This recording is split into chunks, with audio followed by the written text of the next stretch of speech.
So welcome back to Basin Motorsports. Today we're going to continue on with the vinyl wrap on the legend, or the saga, known as WideFox. So I'm going to go on and do the rear flares themselves before I do the body. That way I can just attach the flares to the body with a couple screws to give me a working surface that's stable, but I don't have to worry about scratching the body or I guess the wrap on the body if this tends to move just a little bit. So I've just got this on the top two corners and then one bottom piece down here. It gives me a good working surface that I can work from, and I don't have an issue with it. So the dimensions on this one are a little different. Roughly from the top all the way down to the bottom is somewhere in the 26-inch range. Now, front to back is in the 55 range. If you add 2, that makes it 59. Well, you know a roll is 60, and the roll is going to go this way, the width.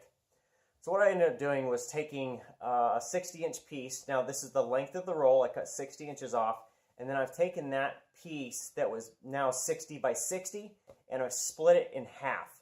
So what I'll do is use one half on this flare, one half on the other flare. That way I can only use one piece, and I don't have any scrap other than what I cut off, because I have to wrap around the edges with the fiberglass. So with this, I just need to get it cleaned, and then it should go pretty fast. It should be pretty easy to get this wrapped. Now again, we're going to start at the center, roughly about here, give me a working surface, work down and around the curvature and kind of towards the back corners. And I should have plenty to go.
so once you have everything done on the face of the flare itself, you can go ahead and take them off. Now at this point, taking them off, what you'll find is that you're going to just do the same thing as the front fender. You're going to wrap around the back side. You're going to use Pro Bond because you're going to fiberglass between the vinyl and fiberglass, so use your Pro Bond there, same thing. A little bit on there, use your little paintbrush or your little detail brush, wipe it on, let it flash for about 20 to 30 seconds, then wrap.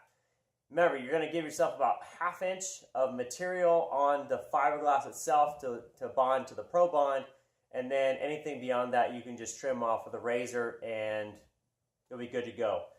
So just remember on these, where the screws are here, you can leave this loose as you approach up to it, and that way you can take your screws out without actually having to cut through it or do the screws or anything else. Take the screws out, finish the wrap there, and then you'll be done. So a couple things to note. Doing these based on like a 30-inch height and a 60 width, one thing you're going to find is that you're probably going to struggle in the extreme corners, so upper and the lower. In order to get these to fit, now of course the passengers there, this is the driver's side that I've already done.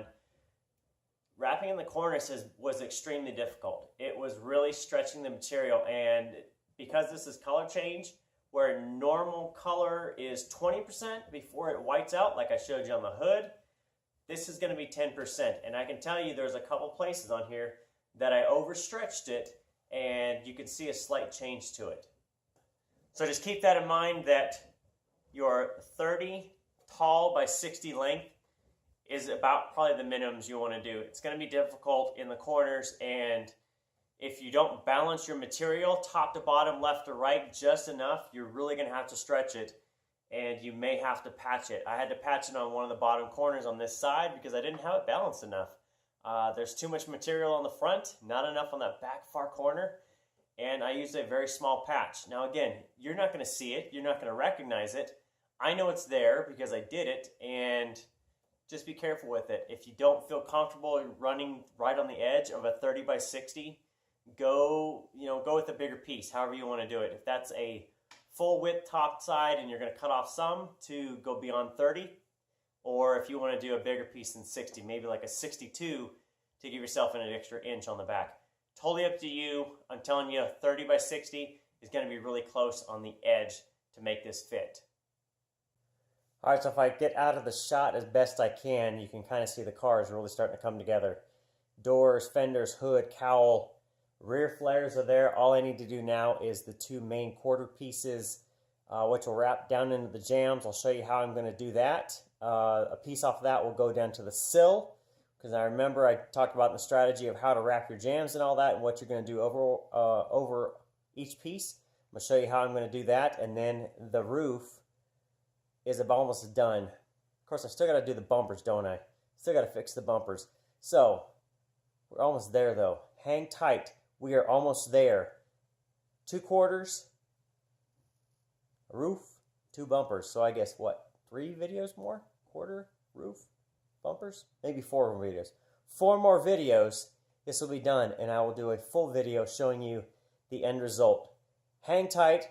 If you guys have any questions or comments, you know where to leave them down below. If you've fresh for the vinyl, check out all the other stuff of building the car. I think you'll enjoy that and all the labor involved in it. And thanks for viewing, subscribing, and we'll see you next time from Basin Motorsports.